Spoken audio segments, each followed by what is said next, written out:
Hey guys, Mike Piccolo with Compass Real Estate. Today we've got the top 5 mortgage questions and their answers.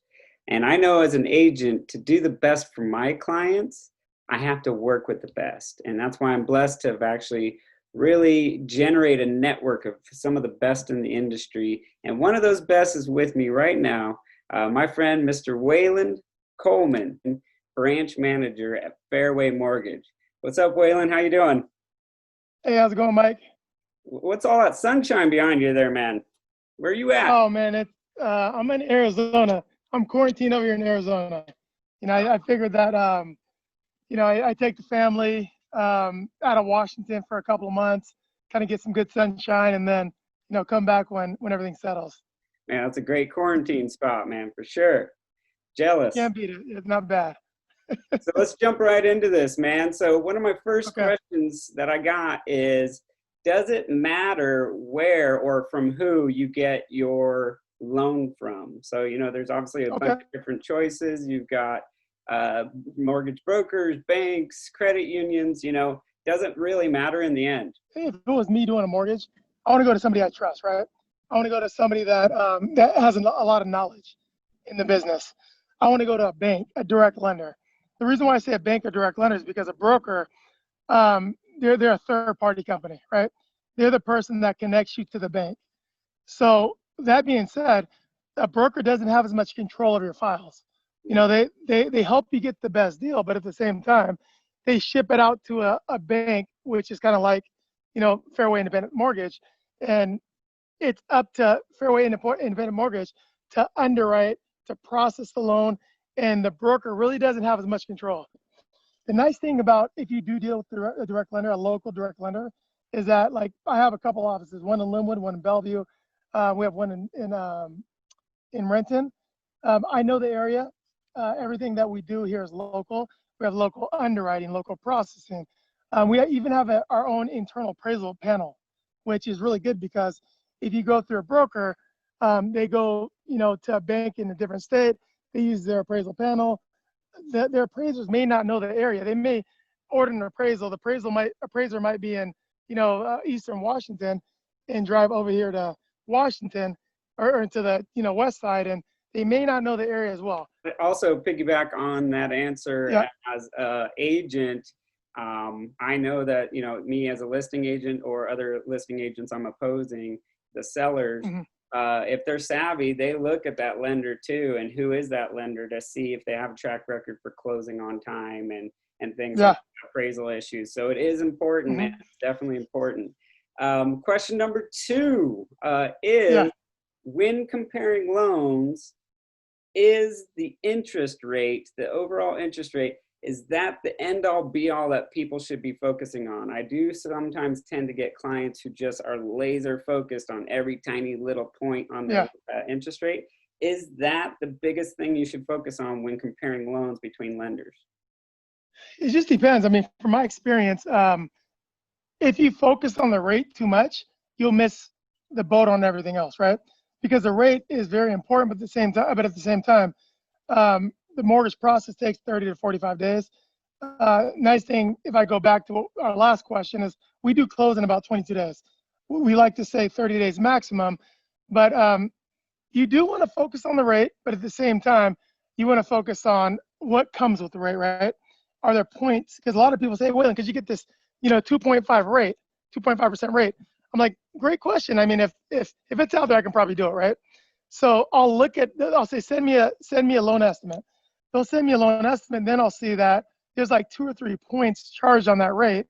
And a lot of customers, they don't do this daily, so they don't understand. They're just like, I want the best rate, but the best rate can end up costing you $20,000. And then Wow. all of a sudden, that's not the best rate anymore. If Wayland was getting a loan, if you were getting a loan for a new house for your family, man, what's the most important part of that loan package you would focus on? I would focus on service. I would focus on the credibility of the company. So I would make sure that this is not a flyby. Sorry, there's a bug.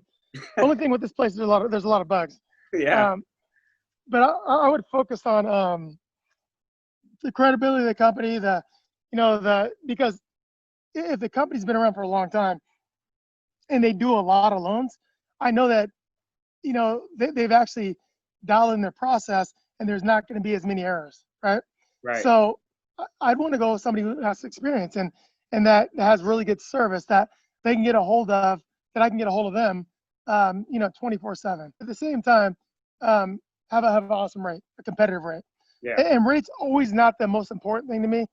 The reason why I say that is because I want to make sure that they can close my loan, that they're direct Fannie and Freddie, that Fannie Mae, Freddie Mac backs them, Mhm. and that, my loan does close, because at the same time, if it closes, it's going to save me a lot of money because I'm not going to have those extension fees.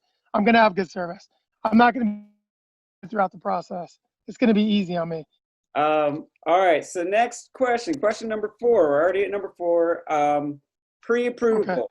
Pre-approval. When I meet a new buyer, man, that's the first thing I'm telling them is, let's get you pre-approved, because here's the deal. You don't really know. I can't do much without you, without pre-approval, especially in the competitive time that we're in right now. Why Yeah. is that important? And what is that process? So the pre-approval is super duper important because, like, I may want to go buy this beautiful, gorgeous house, that is my dream house, right? I just want that house. Michael, can you go put an offer in on that house, right? But what I have to remember is that I may not qualify for that house, right? That may not be the right house for me right now. So I want to go to a mortgage professional to know what I qualify for, right? What's the top I can go? What's the ceiling I can go to so I can get the house that I want right now? And then I want to plan that eventually I do want to get that dream house, right? I Right. want to get into that house. But for now, I need a pre-approval. And what that does for you, it gives you exactly how much you qualify for. It gives you a comfortable payment of what you know you can afford, and it gives you a plan, right? And then it reassures the seller that is selling that home that you are qualified, you're a qualified borrower to buy their home. And when they see that, they're going to feel more comfortable and confident that they have a good buyer on their, that's going to buy their home, along with a great realtor. The realtor is going to feel confident. They now go release you out and go look for all of these homes that are in your budget that you want to buy. Right. Yeah. And the Oh, go ahead. No, and I'm sorry. And the process for that is it's super easy. When Michael, when he has a buyer, he just sends me, their information. I shoot them a quick, maybe I talk to them for about 5 or 10 minutes. I shoot them a quick link, and that covers everything I need to know to give them a detailed pre-approval. Which, by the way, with me, I try to do things fast because I know the world works fast, and I try to get that pre-approval back maybe the same day. At most times I've seen 1,000 loans. Been doing this 19 years, so I know what to look for to get them qualified immediately. Mhm. So I try to get that back within 3 days. But normally, if they need it within a day, within an hour, I can go through it, check the credit liabilities, um, and I can dial it in and get that pre-approval back as soon as possible. Yeah. And it's important too, because I've had clients who maybe just go online to some online mortgage place, they get pre-approval, and they have it. And then when we go out and we're actually about to submit an offer, they ask me questions like, well, what's my payment? What's, all these things. And I'm going, man, you should know that before we're about to Yeah, put a button on this offer. So by meeting with someone like yourself, which is why you're one of my top referrals, is you actually help educate them so they feel very comfortable financially making the decision yeah, to actually offer, which is so crucial. You got to be comfortable. You want to be house happy, not home broke, right? So, absolutely, absolutely. And when they do that pre-approval, we do have a conversation right after, yep, and we go through products, programs, payments, everything they need to know, even if they're not going to buy it right now. They're going to have a roadmap on when they do buy it, on how to do it. They get good education. question number 5 Okay. is it's a toughie. What's the current lending market right now? And Okay. grab your crystal ball, man. What do you think is going to happen towards the end of this year?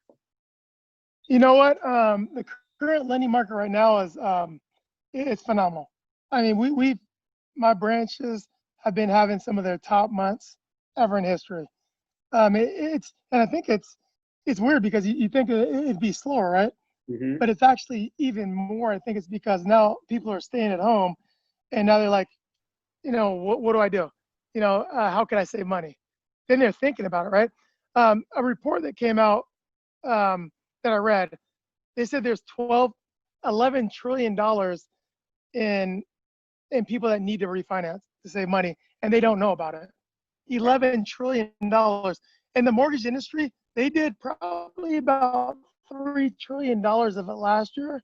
So even if we wanted to do every refinance there was right now, we couldn't because we don't have enough manpower, enough staff, enough operations to do it.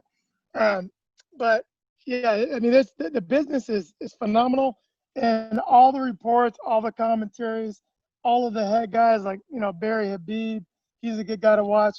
They're saying that it's going to be a phenomenal year for the rest of the year. Rates are going to stay low; they're not going anywhere. Yeah. I don't like to. I don't like to.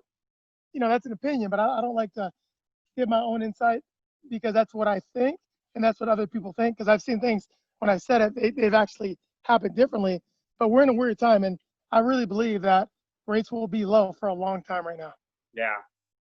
And I mean, also, I think with the corona, it's definitely got people rethinking their quarantine zones. I think people want to upgrade where they're at, and with those low rates, Yeah, it makes yeah. houses more affordable. Even the prices are going up, it makes a higher hmm price home more affordable, right? Rates are at an all-time low. Now's the best time to do it, if any time, right? It's the lowest it's ever been in history. If you want to do that remodel, if you want to add some value to your home, if you want to take some cash out, if you want to get a lower rate, lower payment, rates are the lowest I've ever seen them. So if anybody even just inquires about what they can save, at least they would know where they can be versus where they're at now. Thanks, Wayland. Thanks for answering the 5 questions for us. Absolutely. And real quick, give us your information if someone wants to reach out to you for a refi or for a mortgage. What's your Okay. Yep. My name's Wayland Coleman. I'm with Fairway Independent Mortgage. Number's 206-963-4788.